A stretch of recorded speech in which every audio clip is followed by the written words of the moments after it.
How's up?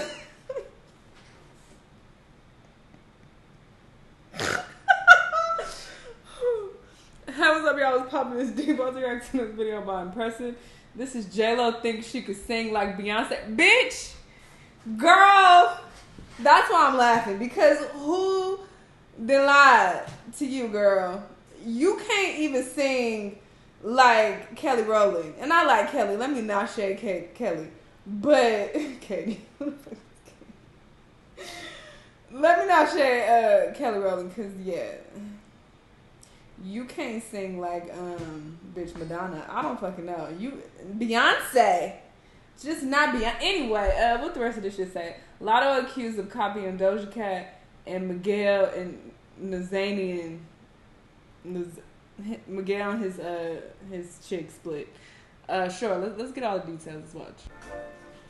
Hello everybody, welcome to the Impressive channel. There are several topics I want to talk about in this video.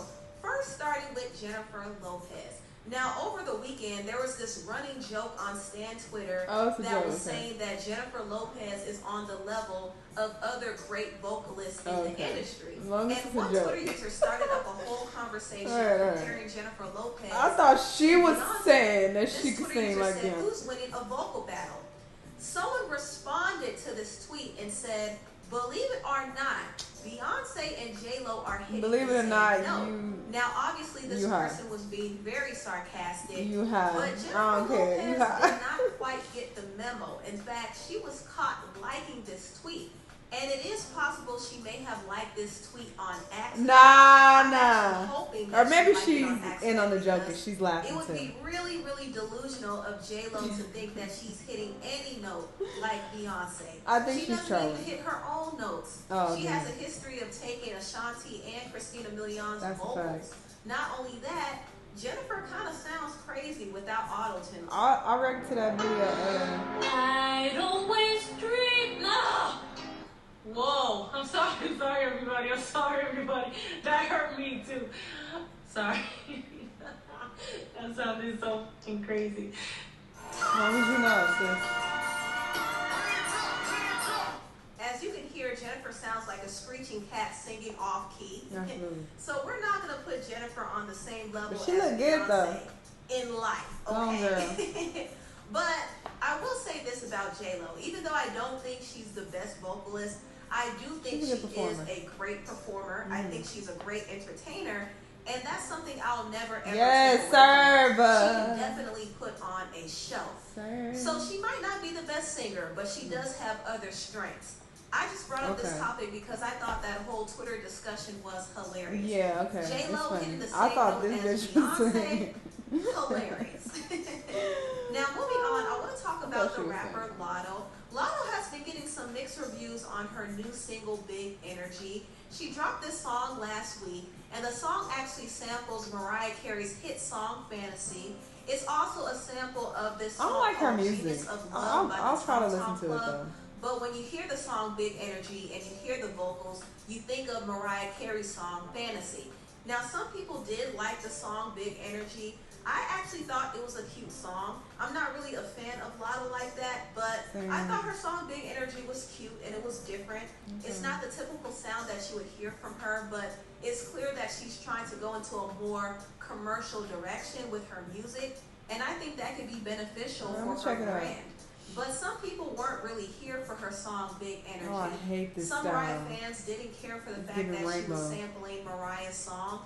Also, there were some people on Twitter who were claiming that Latto was biting Doja Cat. This one Twitter user said Latto is doing great in the lane she's in now. Who advised her to be like Doja Cat? Another said this isn't her sound, brand, or image. It's giving Doja Cat. I like Latto in her element. This is not her element. Someone else said Doja got the girl scrambling, and this tweet said Doja Cat has a son.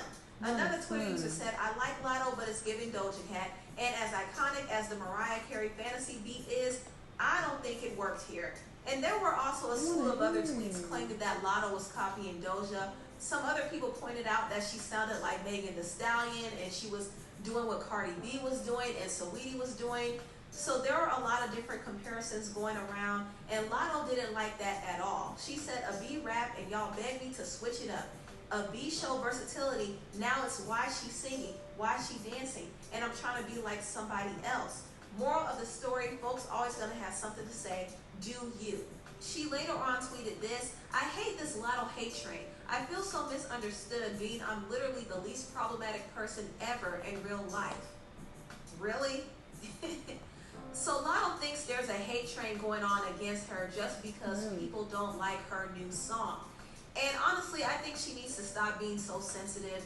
Yes, there are some people who don't like it because they're not used to this type of sound from her, but there are other people who do like it.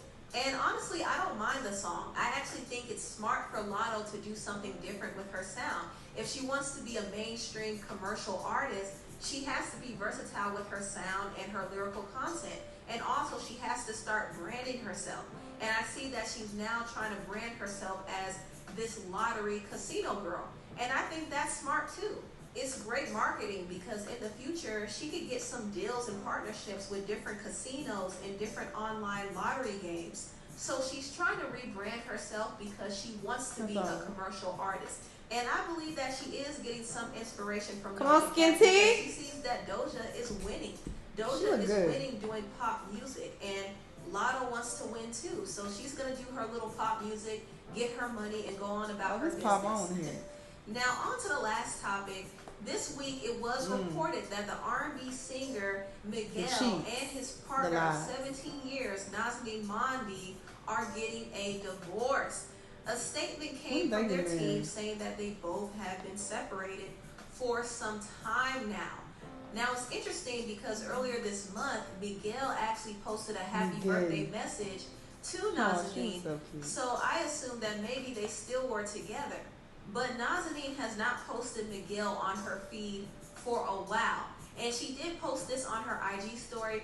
The trees are about to show us how lovely it is to let the things go. Now, based on Nazanin's repost, I could assume that maybe she was the one who probably wanted to separate from Miguel. I don't know exactly why they're separating, but it wouldn't surprise me if Nazanin left Miguel over his infidelity. If you know their history, you would know that Miguel has been unfaithful throughout their relationship. Once he started getting really popular, he was cheating a lot. And Nazanin stayed with him. She stayed with him throughout all of the drama and all the infidelity. And after 10 long years of dating on and off, she eventually got a ring out of it, but it came at a huge cost. She wasted a lot of her time just being there for Miguel. And it had an effect on her own mental health because she didn't even know what her purpose was outside of just being a trophy girlfriend. What'd you say? Miguel and I met when we were 18 years old. Ooh. I was fresh out of high school. He was about a year out. And I think we both didn't know or expect how serious it was going to turn out to be. Yeah. All through my 20s, I was severely depressed and was afraid to admit it. And, I had to get myself out of that. And it had a lot to do with purpose and not knowing what my purpose was. And then being with somebody who knew their purpose and was successful, and you're trying to support them and be there for them, because that comes with a lot. And people don't realize that. They just see the glitz and the glamour and the good times. They never see the bad. Everything has a price, people. Everything. The good, the bad, everything has a price. So, there was a lot of ups and downs for us. In fact, we even broke up in our 20s. A lot of people don't know that. We broke up for about a solid year. We both dated other people, which is so crazy to think about. He had to go do his thing. I needed to try and find myself, and I didn't even know I had to try and find. It was a lot. Yeah. There's a lot going on. But finding somebody that early is, first off, very difficult. But then having the pressure of having years on you and on your relationship, and people asking, when are you going to get married? Like, it's so easy. Like, right. But you guys are, you're doing great. But are we? Do you know us? Right. Do you know us like? Are y'all in the house with us? Went through a lot while she was dating Miguel. And they did eventually get married in 2018, but their marriage only lasted for 3 years. And now they're getting a divorce. So Nazanin wasted a lot of her time with Miguel, and I'm sure she loved him, but was it really worth it for her to stay around for so long? I don't think it was, especially considering how toxic the relationship was. But this is just another cautionary tale not to waste your time in a relationship that doesn't serve you. Anyway, tell what y'all think. I mean, sure. I don't like when people say that though, because even when you're in toxic situations, I've been in some, right? You learn a lot. You grow a lot. You figure out exactly what you don't want. You figure out exactly what you're not gonna tolerate moving forward, and you have great experiences with the toxic niggas. You know, there are good things about everybody. So, you know, you still can have good experiences, I'm sure. She had a great time traveling the world with this nigga and being in love, doing all type of wild shit together. You know, it just is unfortunate that he was cheating, you know, while that was happening. But, you know, I don't think you need to look at it as like a waste of time. She's gorgeous, and I'm sure she's going to have no issue finding someone else. So, you know, shout out to her. But yeah, my friend was fucking Miguel. So, since it's already out there that, you know, he's a cheater, it's been out there for a while now. He's said it many times. He's sung about in his music, you know, it's no secret. But, yeah, my friend was definitely fucking him while he was with her. And I was like, she was fucking a lot of people who was in relationships. And I was like, girl. We're no longer friends, by the way, but she was trapping like that. So yeah, good for her for finally reaching a point where she's like, yeah, I could do better, and I've gotten all I can get from this, you know, situation, so I'm gonna move on. So good for her. Latto, I'm gonna listen to her song, but I'm pretty sure I ain't gonna fuck with it, especially if it has like a pop element. No, I'm not feeling the music that she was putting out prior, so I don't think this is gonna be a difference. But you know, I'll check it out anyway. I try to, you know, see what the rap girls are giving. It's usually nothing, and I'm usually disappointed, but I still keep giving them chances, unfortunately. The whole J-Lo thing, that was funny. I'm very glad to hear that J-Lo did not say herself that she could sing like Beyonce. And I think her liking the tweet was her just being funny. I think she's like laughing along with everybody else because she knows that she can't sing. She knows it. But anyway, cool video. Y'all let me know what y'all thought. Let me know what other videos you want to watch, and I'll see y'all in the next one.